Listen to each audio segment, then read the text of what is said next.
Hello பாட்டி. Hello Vignesh, எப்படி இருக்க? நல்லா இருக்கியா? நல்லா இருக்கேன். நான் மாவுல போட்டிருக்கேன் பாரு. ஆஹா, எப்படி இருக்குன்னு பாரு. ஆஹா, நேற்றுக்கு பார்க்கும்போது வெறும் வடுவா இருந்தது, ஜலம் நல்லா வந்துருத்தே. நம்ம ஜலமே விடக்கூடாது. அதில் கை விடும். ஒரு மரக்கால், அதாவது எங்க படியில 4 படி மாவுடு இருந்து வச்சுக்கோ. மரக்கால் அது. அந்த ஒரு மரக்கால் மாவுடுக்கு காப்படி உப்பு, ஒரு பெரிய கரண்டியால பால் காய்ச்ச கரண்டியால் ஒரு கரண்டி இது மிளகாத்தூள், தனித்தூள், அப்புறம் அரை கரண்டி இது மஞ்சப்பொடி. அந்த கரண்டியில் முக்கால் அல்லது அங்கே போடணும். அரை கரண்டி கடுகை வேணும்னா மிக்சியில் போட்டு புடச்சிட்டு அதையும் இதிலே போட்டுட்டு நல்லா குளிக்க விட்டுட்டே இருக்கணும். சரி, இந்த எண்ணெய் எல்லாம் விடணும்னு பாரு, அது எப்போ விடுவேன்? குளிக்க விட்டு மறுநாள் வந்து விளக்கெண்ணெய் கண்டிப்பாக ஊற்றினா போடுவோம். நமக்கே தெரியும் மேலே மிதக்கும். கொஞ்சம் வந்து விளக்கெண்ணையும் கொஞ்சம் பாதி நல்லெண்ணெய், பியூர் எண்ணெயாக இருக்கணும். செக்கு எண்ணெயாக இருக்கணும். இந்த கலப்பில் எண்ணெய்லாம் வாங்கக்கூடாது.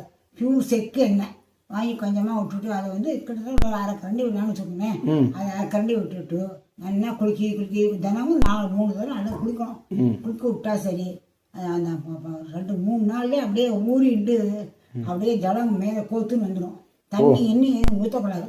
ஓ, சூப்பராக வந்துருத்தே மாவடு. நல்லா சுருங்கவும் ஆரம்பிச்சிருத்தேன். இப்போ சூப்பராக சுருங்கவும் ஆரம்பிச்சிருத்தேன். ரொம்ப நல்லாவும் இருக்கு. எங்கேயும் வெளியில் போகக்கூடாது. 3 நாளைக்கு கமிட்மெண்ட்டாக இதில் வேலையாக இருக்கணும். அதனால ஒரு வாட்டி அளவு சொல்லிடுறேன். நீ சொன்ன மரக்கா பட்டினம்படியில் எனக்கு புரியல. 3 கிலோ அளவுக்கு, அதாவது உருண்டை வடுவாக்கும் நீட்டு வடு எடுக்கப்படாதுன்னு சொன்னேன். கரெக்டா? ஸோ உருண்டை வடு நல்லா புளிப்பாக வந்து செலக்ட் பண்ணிக்கணும். அது சொன்ன அந்த பாயிண்ட்டு. அதுக்கப்புறம் வந்து 3 கிலோவுக்கு வந்து 1/4 கிலோ அளவுக்கு வந்து கல்லுப்பு.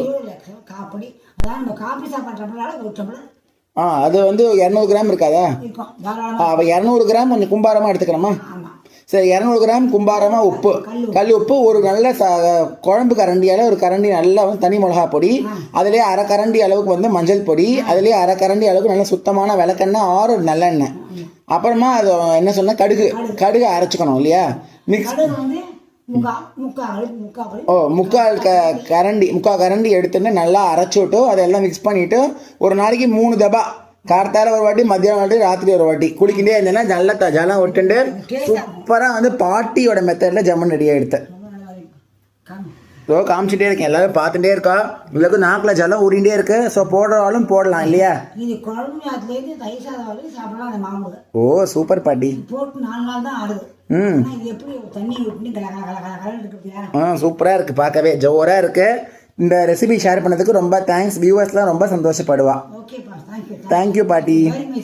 ஓகே, பாய். பாய் சொல்லலாமா? பாய்.